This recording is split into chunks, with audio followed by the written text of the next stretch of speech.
Here it goes. We're here joining us live. Just excited. Phoenix, Arizona, and it is a balmy 79 degrees. You're hotter than me. So it's crazy. It's Yeah. just the nice weather. And yeah, I don't know. There's like an affection for them here in Phoenix, the snowbirds. Sorry, I have the stream pulled up on my iPad too, and it looks like it is We're going in and out. What is going on? technical difficulties. Please So hold for strange. station. I'm gonna disconnect TikTok. Yeah, someone just commented said I like to. Yep, we are live. Awesome. Okay. We're back. Hopefully this doesn't cut out this time. I think there was an issue with Restream. Awesome. Okay, we're here. We're on YouTube. Thank you everyone for waiting. Sorry about that. Sometimes technology can be very unpredictable, but we're here. So again, appreciate your patience, and we'll just get right into it. We won't spend any more time about anything else. But I'm here with Jeff from TruPlay. Excited to be here. We're going to be really talking through different aspects of screen time with our children: the good, the bad, the ugly. TruPlay has done just a lot of research and really to understand how screens are impacting our kids. There's some shocking data that you'll see here. This will probably take us about 40 minutes. We won't try to keep you too long. And I know some of you have already been waiting for about 15 minutes, so thank you. But without further ado, oh, and there will be a giveaway at the end too. So stay till the end because we will do that. But without further ado, I will hand it over to Jeff here to kind of get us going. Thanks, Cliff. Thank you so much for inviting me here today. I really appreciate it. You are our favorite Christian content creator, and we're excited to do anything and join your channel and address your audience. We love what you do, and we're so grateful to be here. So Thank you. why are we here? We're here because we're parents, right? We've got young kids, and we're doing the best that we can to just raise happy, healthy, productive members of society that are just full of faith and full of hope. And in the digital age, that just seems to be harder than ever before in history. We're in the Wild West. And so we come on here to share what we've learned and to tell you a little bit about what we're doing as adults professionally to try to do better for our kids.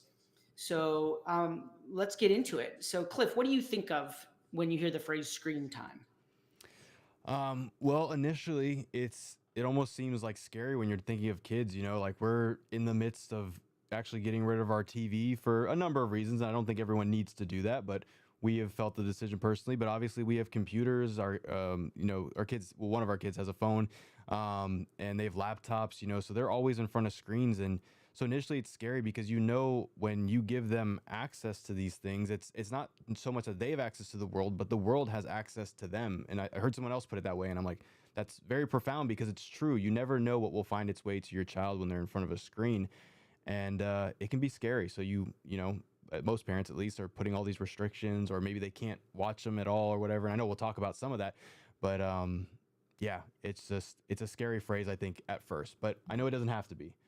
That's right. It's almost like taboo. Like, what are you doing about screen time? Yeah. Like you got to lock it down. But it's true. It's a part of all of our lives now that are raising digital natives. Mm-hmm. And these throw a number at you, over 50 hours per week. That's how much time the average kid spends in front of a screen each week. So it's definitely something to think about, to have a strategy for, and you have to address it. Otherwise, you ignore it to your peril, probably.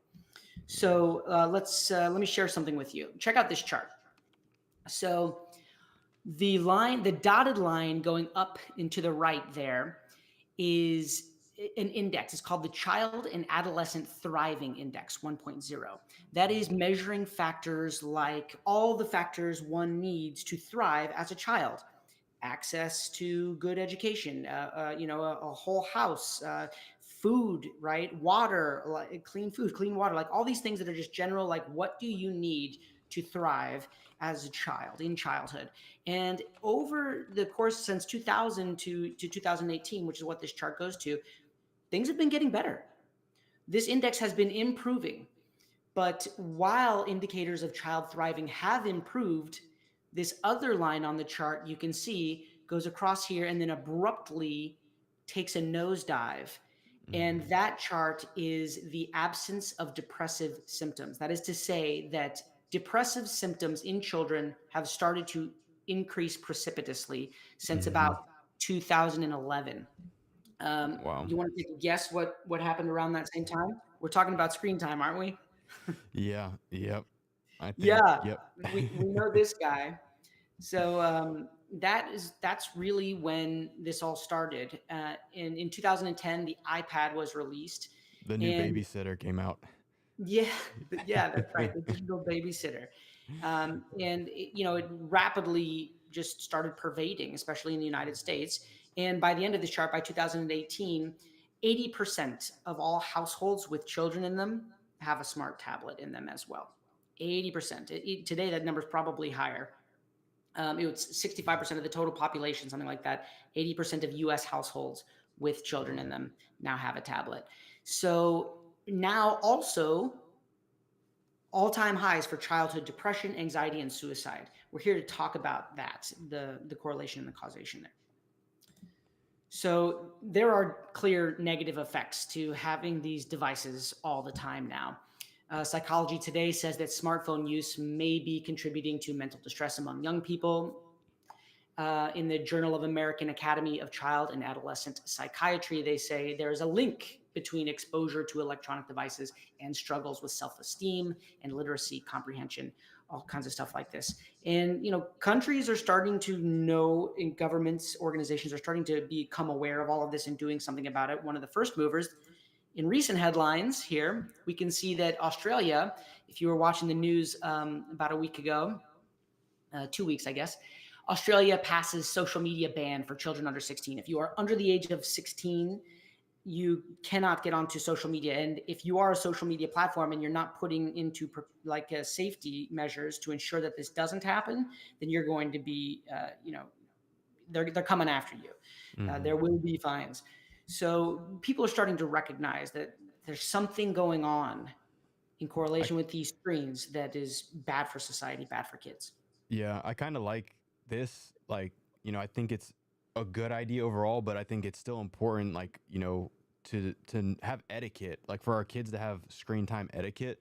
So while they're banning social media completely, they're not banning screens, obviously, but just the social media aspect. I think there is something healthy there because there's correlation with clear, like you're saying, the depression, the anxiety, like we see in this in our kids and our teens, especially who are on social media, the comparison, the things that they're seeing that they shouldn't be is causing a lot of problems. And so this I kind of think is good, but then it's like, okay, how do we teach them the correct etiquette? How do we get them still exposed to screens because they're going to need to use them later in life? Yeah, you're begging the question, like, what can we do? What should we do? What are our options? And there's a lot of ways to look at this issue, and we're going to go over several of them on this call. But from a very high level, you can, like you said, etiquette, usage restrictions, right? You can also do some management at the device level itself, and I'm going to tell you about a few of those that you can do. And then a layer deeper, you can also manage this at the app level. And then, of course, there's ratings and resources that every parent should know about when you are putting your kid in front of a screen. So let's check this out. This is my iPhone, and I pulled up the settings section. And on the left side of the screen here, you can see that if you scroll down in settings, there's actually a whole category that is dedicated to that taboo term, screen time. And if you click on that, it'll open up that screen time settings, and you'll see the right side of the screen. Now, this is an iPhone, so this is going to be the same for all iOS devices. But if you've got an Android phone or something running an Android operating system, it will have similar things, but they won't be called exactly the same thing. You can look it up and find out what the analog is. But let's start to unpack this stuff here. So at the top, we have something called downtime.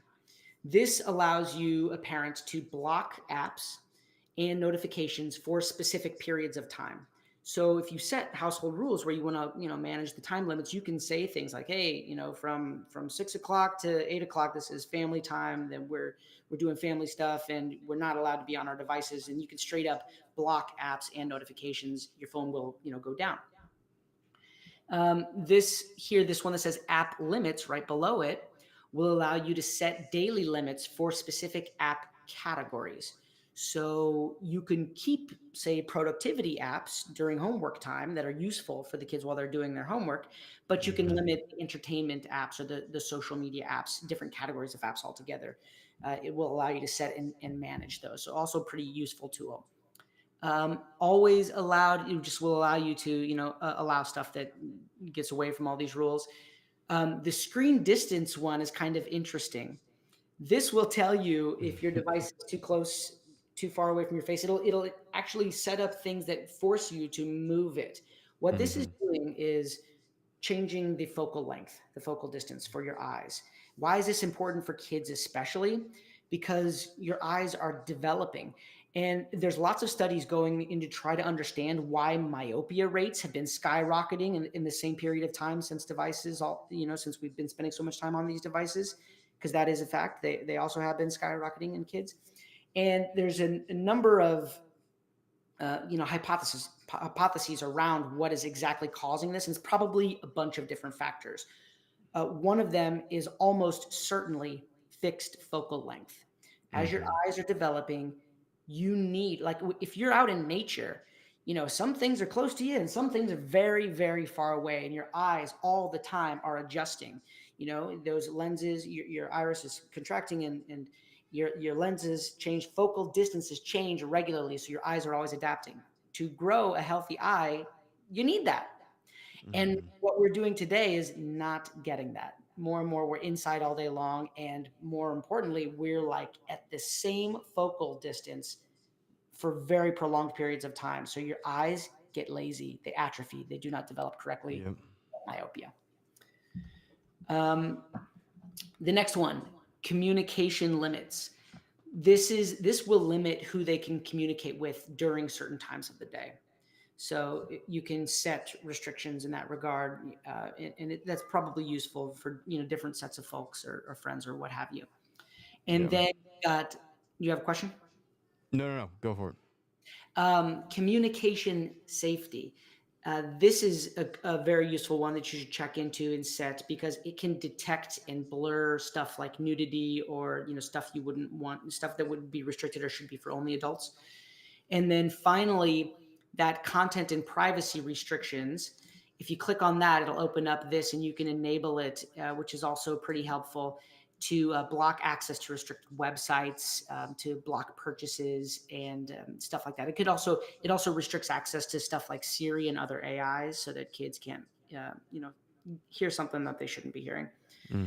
So these are all things that are like built into your devices that if you don't know about and you haven't configured, you should probably jump in there and see what settings work best for you and yours. It's the kind of thing that you just set it once and then you can forget it and walk away.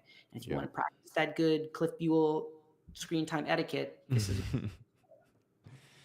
Yep. Yeah, we had to do that with our kid's phone, and it's when you go through this, it's funny because it's like I don't even remember like what exactly we set up, but I know it's pretty locked down. Like they can't search things on the internet. They can only go to certain apps. They can't download whatever they want. So it's very very helpful to just kind of have an easy like a peace of mind where your kid has a device or a phone, but they're not out here exposed to everything. So right. It's like the first layer of protection. You don't have to be that yeah. helicopter parent that's always looking over their shoulder and just scared.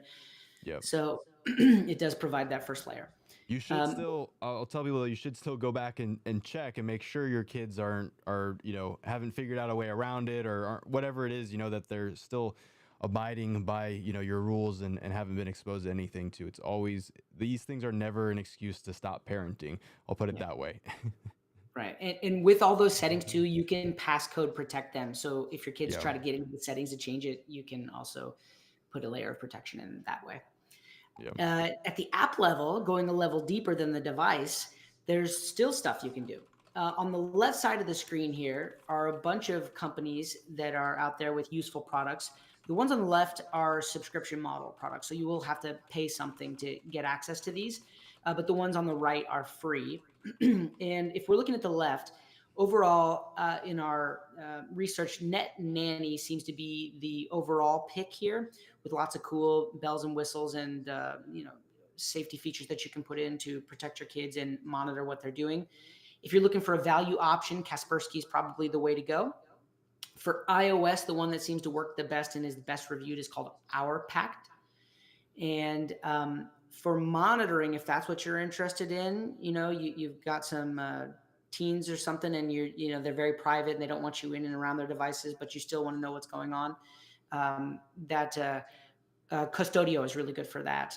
And then if you've got a big family or an extended, family, you want to use it with your extended family, then Norton has a really great offering in that regard. Do you have Yeah. any experience with these, Cliff? With Castito, if that's how you say it, we've used that one briefly, just for a one-off situation. We did the free trial. If we needed to use it longer, honestly, I would have paid for it and used it longer. We just didn't need to for what we were using it for.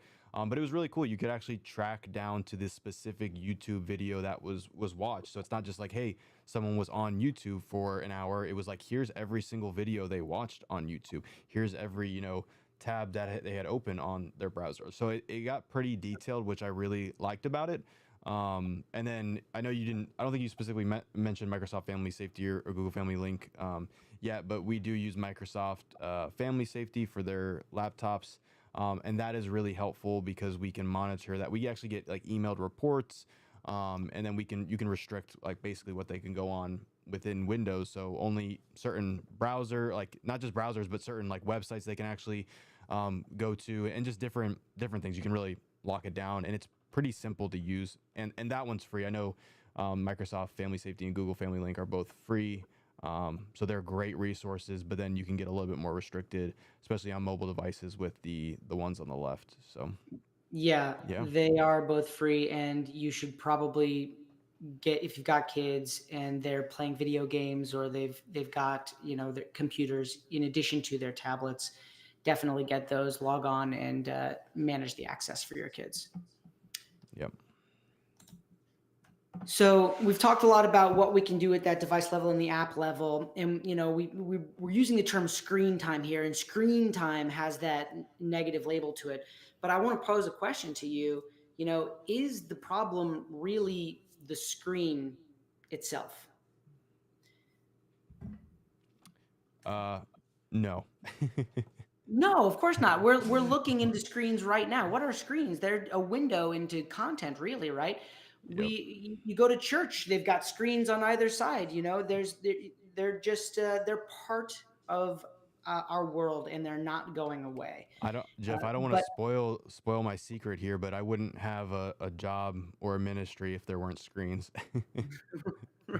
I mean, yeah, they're literally enabling us to do what we're doing right now. When I'm in Phoenix, you're in Florida, and all these people are joining from all over the world. Like, Yep. we couldn't do it without these screens. So they're not all bad themselves. The screen is not the bad guy. There are lots of positive effects to devices too, right? From American Psychological Association, enhanced cognitive skills. Stanford's got studies on increased engagement in learning, cyber psychology, behavior, and social networking. Habit formation through repetition is really great and reinforced with devices.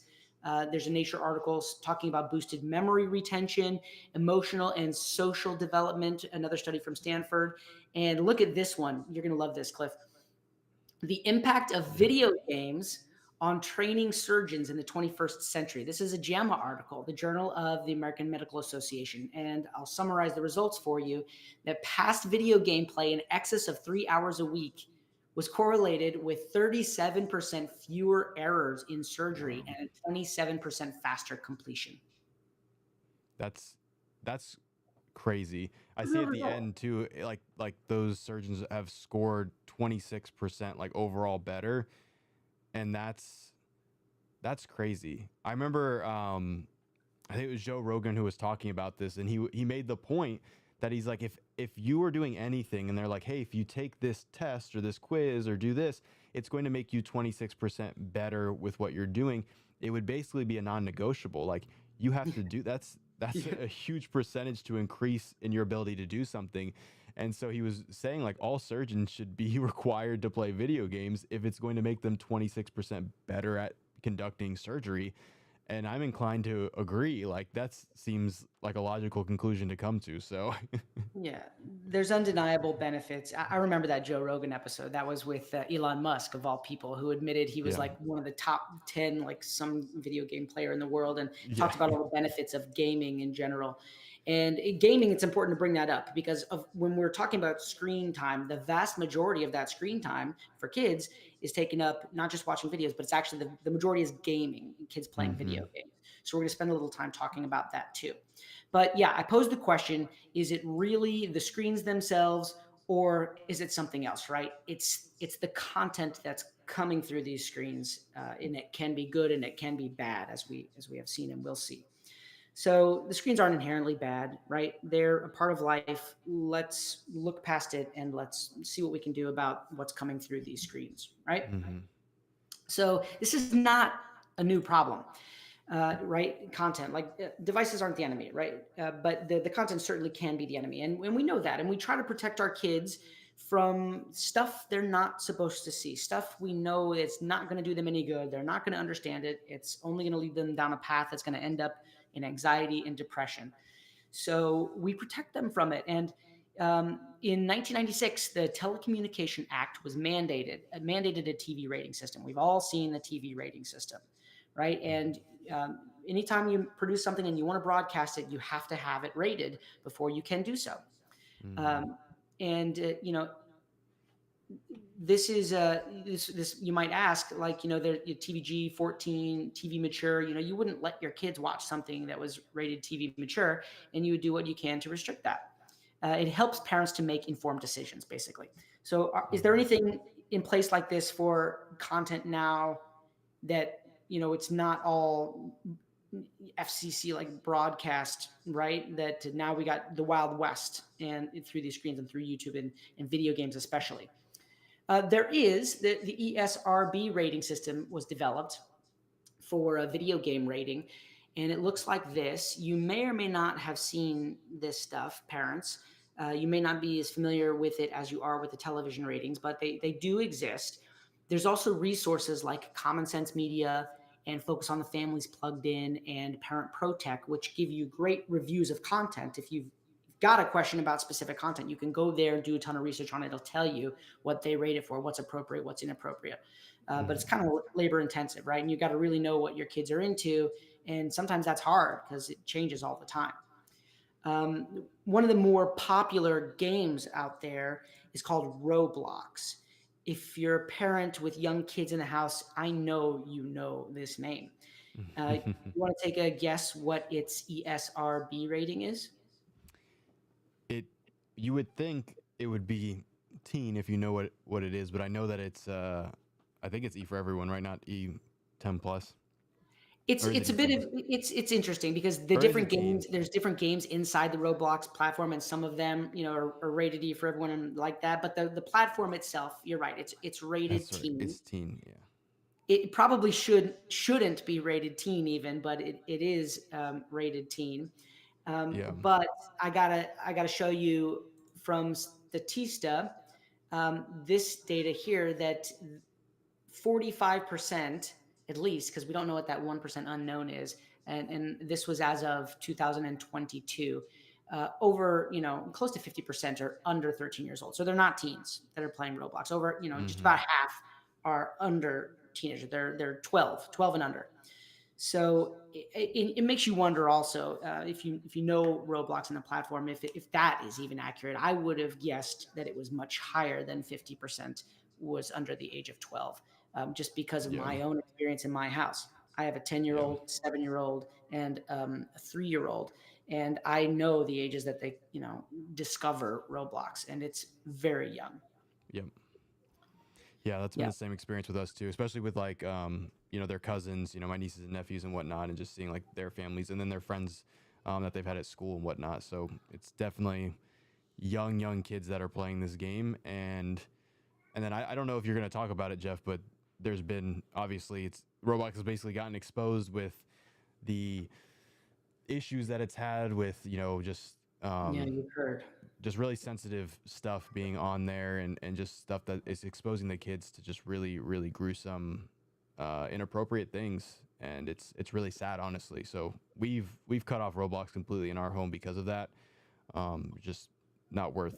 And then our kids admit it too. They're like, "Yeah, we did see some weird stuff," and it's Yeah. like, Yeah. this is it's not okay. The threats are real, parents, and if you don't know, do some research. So, despite the ESRB rating, kids are still getting access to this stuff. Is the point of all of this? And Mm-hmm. these ratings are also not required by law, right? The Supreme Court has held that legal enforcement of ESRB ratings is unconstitutionally violates free speech laws. So they're there, but they're not really taken all that seriously, and they're certainly not even mandated.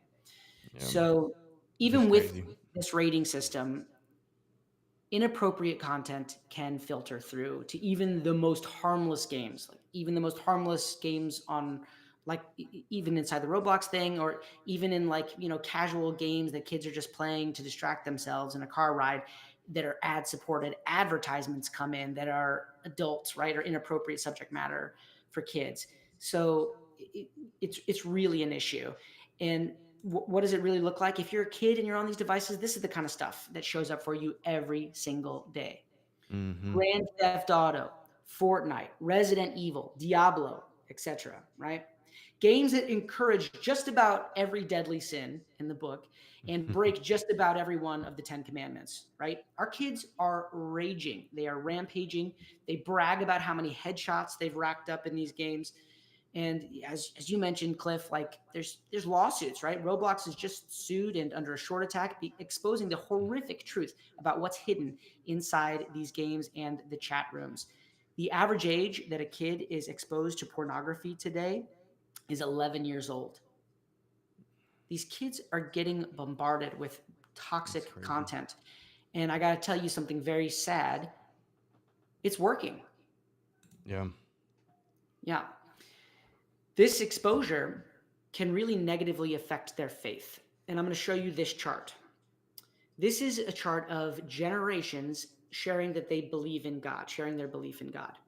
And if you look at the silent generation, the baby boomers, Gen X, they're all healthily above 60%, Gen X even improving. And then something happens in the millennial generation, right around that same time period. And then Gen Z falls off a cliff. And now only 32% of kids say that they believe in God, and only 2% have a biblical worldview. So, why am I bringing this up? Is this connected to the rising rates of anxiety, depression, and suicide in kids? Probably. It is. This is another study from MDPI. And basically, what this is saying is that there is a measured negative correlation between belief in God and these depressive symptoms, right? Anxiety, depression, suicide. Negative correlation. That is to say, when one goes up, the other goes down. More God equals less depression. This is widely known, widely studied. Do your research. I'm not just making this up. It is connected, it is correlated. And so, like, what do we do about it, right? Like, the toxic content is everywhere and it is working. Where is where are the better options, Mm-hmm. right? God is the answer, and where is God? So there are some options out there, right? God is the answer, and mobile apps do provide a unique opportunity to do this because that's where kids are today, and we need to meet kids where they are, and we need to bring the better content with us. Of course, God is the answer. And if we don't meet kids there, it's a problem, because there's something called a 4 to 14 window. And that is the period of time in your development when you need to form a relationship with God, or else you are very unlikely to do so in the rest of your life. Most Mm-hmm. adults report that they formed their relationship with God within that 4 to 14 window, over like 85% of them.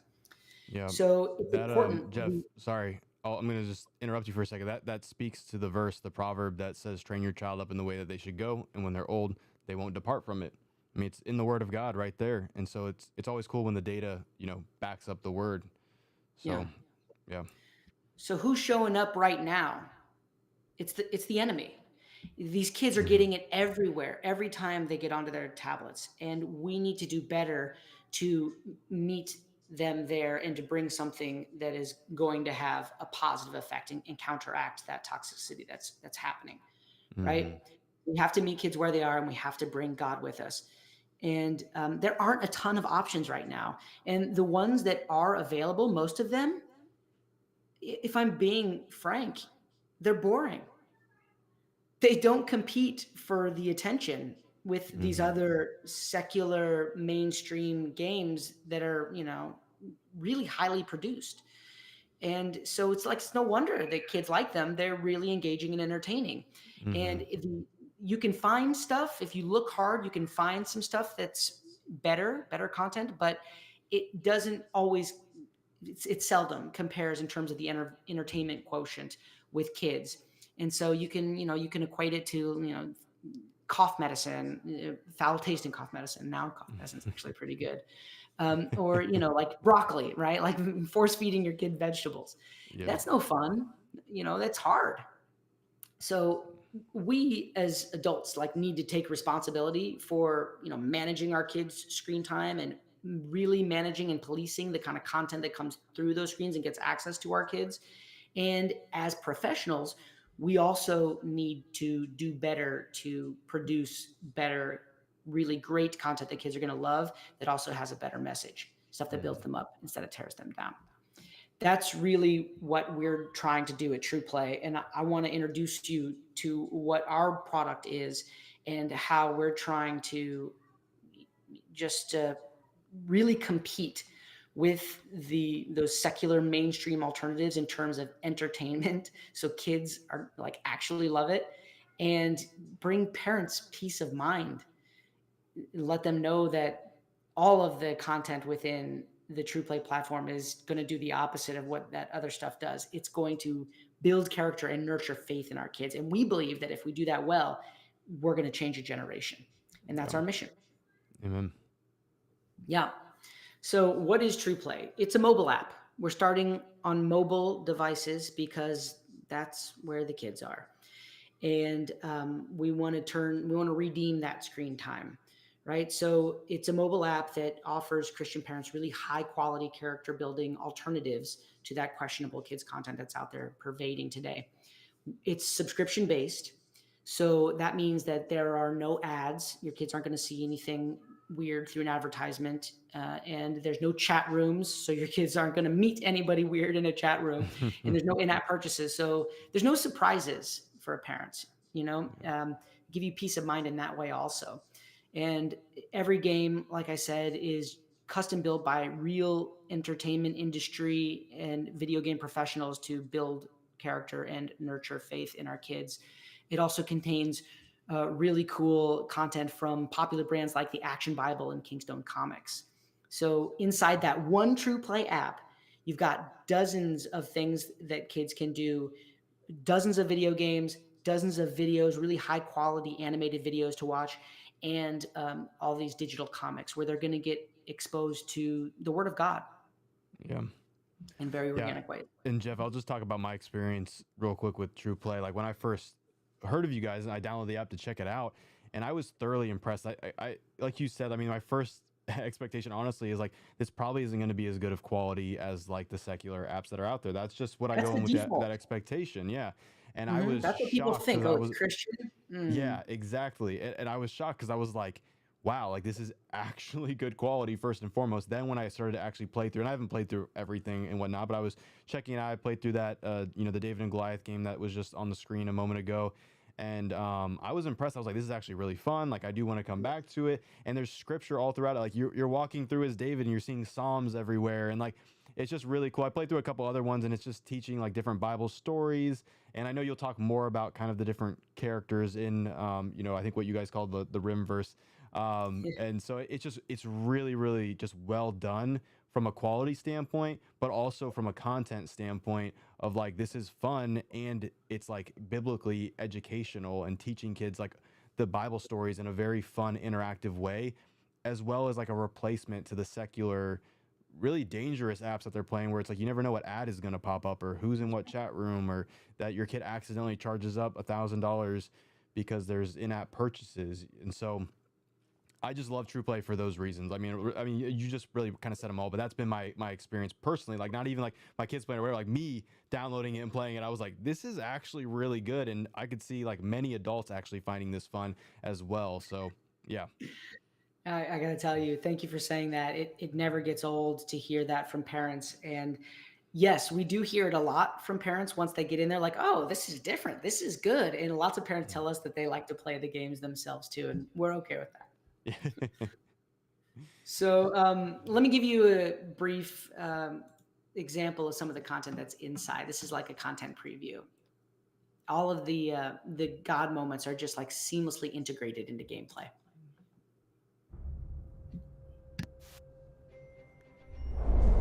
What's that over there? I got this. Lord, I know you're with me. Help me be like you.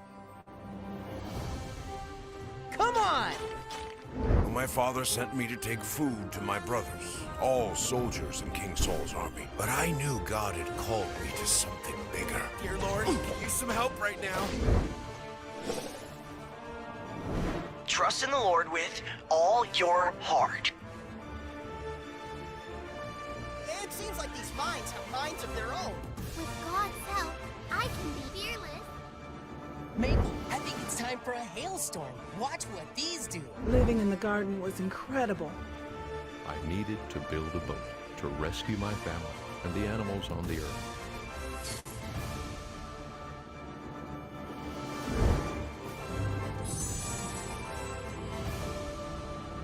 God tells me to be strong and courageous!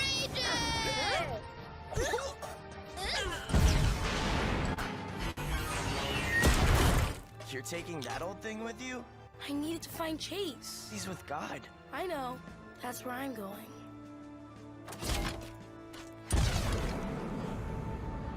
Please, God, keep him safe.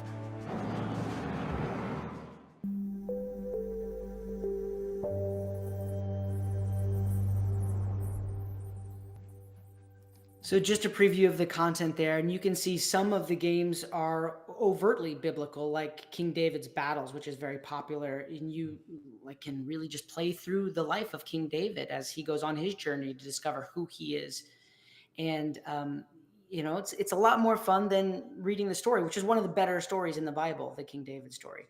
But the game is very engaging, and the kids pick up all of those principles just by playing through the levels of his life.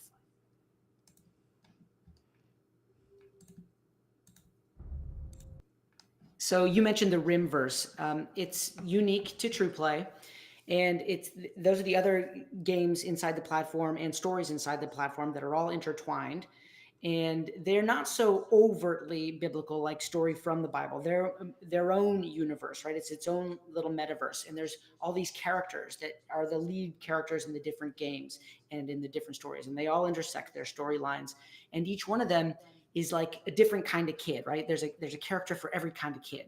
You know, that from one with divorced parents to one that's on the autism spectrum, one that's lost his brother, you know, and doesn't really know what to do about it or how to think about it. One gets bullied at school, and all of them learn over time, you know, just great qualities that we want to instill in all of our children. You know, how to be strong and courageous and to make the right choices and learn who we are in God. And the kids can like identify with a character and go through this journey with them. It's super cool, and it's got great potential for future. We're constantly developing new content and launching new games, new videos almost every month. So right now, all of these games are designed to have players ideally in that 4 to 14 window. And as we keep developing games, we probably will expand that. But you know, right now we really are focusing on that younger cohort, and as they age, we will age with them. And like I said, they're all really fun and engaging. Parents enjoy them too. I routinely play with my kids on the weekends and stuff. And what I love about it is that the things that they experience while playing the games, I can tie back into them at nighttime during prayer time, you know, the themes, the messages, the stuff. And so it's helped me to make a connection and come at it from a different angle that's much more accessible for a kid and has had a real impact in my home. Yeah. Yeah, I love that. So yeah, and if you're an adult and you're looking at this and you believe in the importance of raising your kids with positive Christian values, you're probably like, oh well, this sounds great, but will my kid really like it? I know you're saying it's great and the graphics look cool, and I do think they look like fun games, but how do I really know? Sensor Tower data. That's how you know.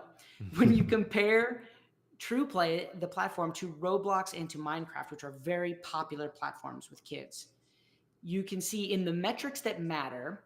This is retention. This is the likelihood to come back after 1 day, 1 week, and 1 month. And when compared to those other true platforms, TruPlay wins.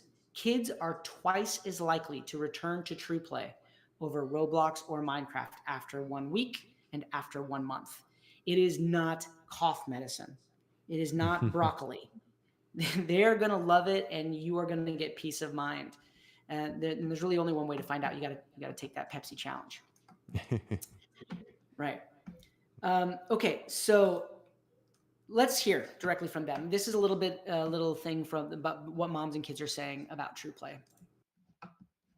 So Noah, our 6-year-old, is super scared of the dark. Then last night I heard him yell, "God tells me to be strong and courageous." Turns out he picked this up from a brave bunny character in TruPlay Games. Pro parenting tip, get TruPlay Games for your kids. You won't regret it. What do I think?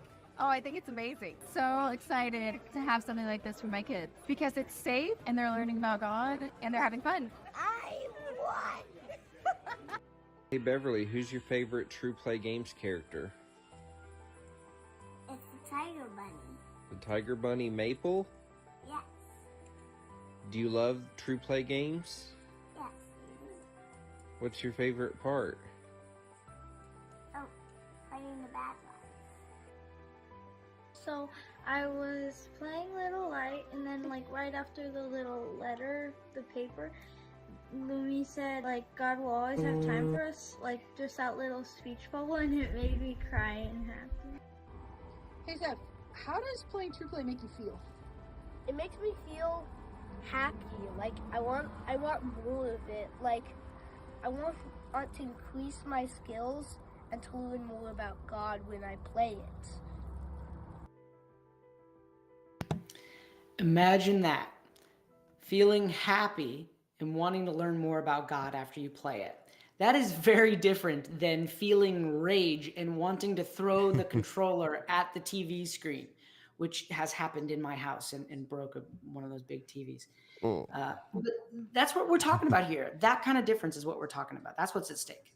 Yeah. Hey, Jeff, there was a quick question around the data for kids coming back to TruPlay twice as likely. They asked what age range that data was tested on.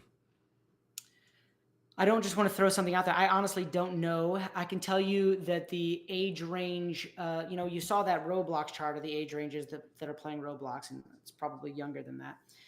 Ours, our average age of our players, we think is in that strike zone, somewhere between 4 and probably 10 years old. Mm-hmm. I don't want to throw out numbers without, knowing exactly, but I think that's a good estimate. Okay. Thank you.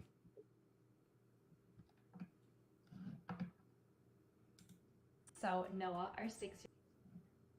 So that is what it is at stake, right? It's this whole generation, and what we're trying to do here at TruPlay is, just do better with our time. We come from beloved brands and in entertainment and in gaming, and we've all sort of left and joined TruPlay because we're fed up, right? We're just fed up with what's out there. We want to use our skill sets to put better into the world. And we just want to get the word out and really start this movement because of what's at stake. Mm-hmm. Because our kids' future, they are on screens all the time, and it is going to have a huge impact. And we believe that this platform is going to help. And we're not alone. We've been live in the App Store for a little over a year, about a year and a half, and really only been out there spreading the word about this for the past year. I'm relatively new to TruPlay. I've only been with TruPlay for 1 year myself, and I've loved every second of it. I feel like I'm really working for purpose, And I know I'm not alone. Everybody that's here feels the same way.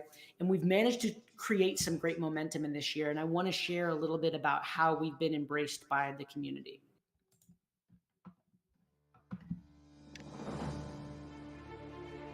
Imagine video games that combine high-quality graphics, family fun, and teaching the Word of God. The world needs a whole lot more of that, and his company TruPlay is giving it to us. Only 32% of kids in America believe in God. Can you believe that? 32%. 32%. A recent survey revealing just 32% of our nation's children believe in God. Man, that's a staggeringly low number. And now a new Christian entertainment and gaming platform is hoping to change that. TruPlay invites children to engage in their faith and the Bible while playing online. Our whole goal, the reason we're really motivated to do this is, you know, if only 32% of the youngest generation believes in God, well, what if that changed? What if that goes from 30 to 40 to 50 to over half? You could see not only a generation, but our country, and maybe the whole world would change if people believed in Jesus and knew God's truth, because it would bring back hope into their lives. How can people, I love it. Absolutely fantastic. I don't know if you know exactly what I've been talking about for the last 2.5 decades, but I'm so thankful you exist. You are the solution to the problems I've been addressing around this globe forever. Here is the best part about this app. It is Christian and it is full of the Bible. It has stories about Jesus. It has scriptures. It is full of biblical teachings worked into every game, every story, every video. It's incredible. Now, there is an opportunity to harness advancements in the gaming industry for good. We don't have to compromise on quality, fun, or imagination to enjoy the world of digital entertainment. We just have to choose our sources wisely. TruPlay Games agrees, and they are leading the way. You're taking a venue, a culture that's already happening, and you're infusing the kingdom in it and teach them about spiritual warfare, identity, core values, how to prosper, work ethics, good character. All these things can be taught through video games. Kevin Sorbo here. Now listen, the internet is the Wild West for kids. So are you looking for a fun and safe app for your kids to play games? TruPlay has the app for you. Of course I endorse it, and of course it shines the light of Christ. But it has the power of engaging gamers and the next generation for that matter.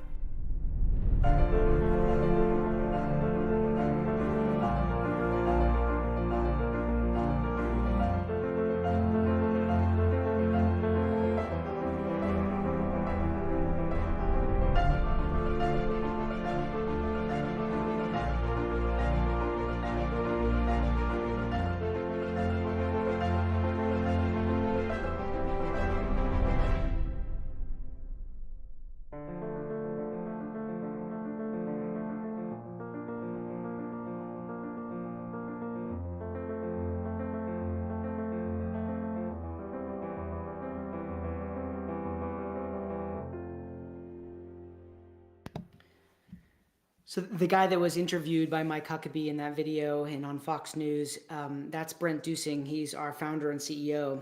He's been at this for over a decade. You saw a game reference in there called Journey of Jesus. He created that game.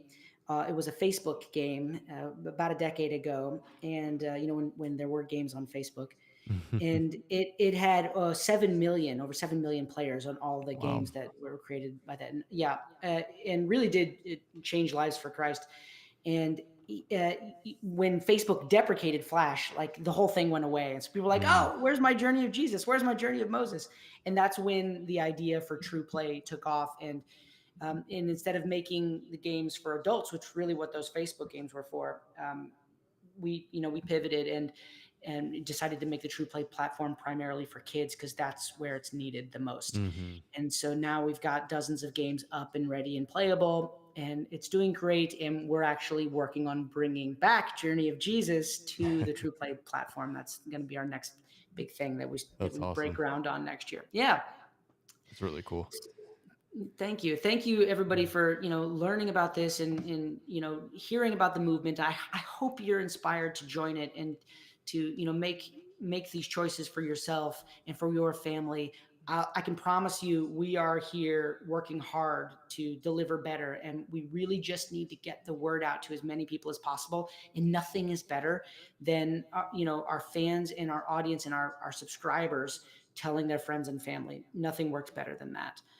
I could do this all day long every day, and nothing works better than you telling someone you really care about that you found something that they need to hear about, and it's called TruPlay. Yeah. So we want you to help us spread the word. Awesome. So we, Cliff has been great to us and introduced us to his audience, and we've given Cliff an exclusive 20% discount for anybody that comes through Cliff, and you guys can get access to it with his unique promo code. If you must subscribe through the website. Don't go to the App Store until you subscribe through the website, because that promo code only works on the website. But as you're going through there, if you put in Cliff20, you will get that price reduction on the annual subscription, 20% off. There's two options, annual and monthly. They're both very affordable. The monthly is $12 a month, and the annual is $69, about $69.99. So, that amortizes out to like $5.80 or something close to that each month if you get that annual subscription. And the best thing about it, perhaps, is that one subscription, you can activate up to 10 devices. So your family's covered, even if it's a big one, maybe some cousins too. So Yeah. I just encourage you to check it out. I agree. I think that's the best, in my opinion, the best thing about it is one subscription, 10 devices, and then also unlimited profiles per device, right? So if you have just one, let's say, tablet in the home that the kids share, you can have, they can all have different profiles on there. I am going to put a link in the chat. I tried to put it in there, but it doesn't look like it's coming through, so I'm going to do it another way here that you guys can just click on to do that. And then we're also going to do a giveaway, so I'll put 2 links in the chat. Just bear with me here because like I said, the link for some reason isn't going through the way that I submitted it. So it's technology. Yeah, it's not been my day for technology today. But we promise we'll make good on it. There's a form link. Cliff's going to distribute a link that'll take you to a form. If you fill it out, you can enter to win a free year of TruPlay. And I'll announce that. If I get it tomorrow, I'll do it tomorrow or Monday at the latest. And yeah, if you want to come and use Cliff's promo code, you can get access to it that way also. Yeah. So I just put the first link you'll see in there. It will just take you to TruPlay to sign up. There is a free trial, so you're not purchasing anything immediately. But if you would like to purchase it, make sure you use the code. You do have to do that through the web for that to work. The second link is for the giveaway. So fill out that Google form, and like Jeff said, he'll pick a winner. But feel free to test it out before he picks anybody too. Actually try it out, make sure it's something that you enjoy and that your kids enjoy. And I mean, I would be bold enough to say that I guarantee you will enjoy it. But go ahead and and give it a try for right now. And I just want to say thank you everyone for joining. We really appreciate everyone that's stuck around. Thank you for bearing through these technical difficulties. Thank you, Jeff, as well, for bearing through them. And My your patience. pleasure. Yeah, no worries. Was there I think anything it's else? worth mentioning when you said try it out. It's worth mentioning to everybody that whichever plan you pick, the monthly, the annual, even a gift subscription, which is great for this time of year. Merry Christmas, everybody. But no matter which plan you pick, there's a 7-day free trial. There is like literally no commitment. You can really try it for 7 full days. Nothing's going to be charged. If you're not completely satisfied, you just stop that automatic renewal and you'll never be charged. Yeah. So yeah, worth mentioning. Awesome. Jeff, was there anything else, any other thing that we didn't mention or forgot? If there are questions, I'd be happy to answer any questions. Otherwise, yeah, we just are grateful for your time. Thank you for hearing us out. Yeah, no further questions, which I feel like is a first. I feel like normally we have a couple more, but I think that's it then. We won't keep anybody else longer. Again, thank you everyone for joining. If you're joining late and you missed it, go back and watch the video. It'll be on my YouTube forever, so you can go back and watch it and get all the information you need. A lot of really good data around kids and screen time, good, bad, and ugly. And then you get to learn about TruPlay and the wonderful things they're doing for the kingdom of God at the end of the day. So that's it. I think we'll wrap it up here.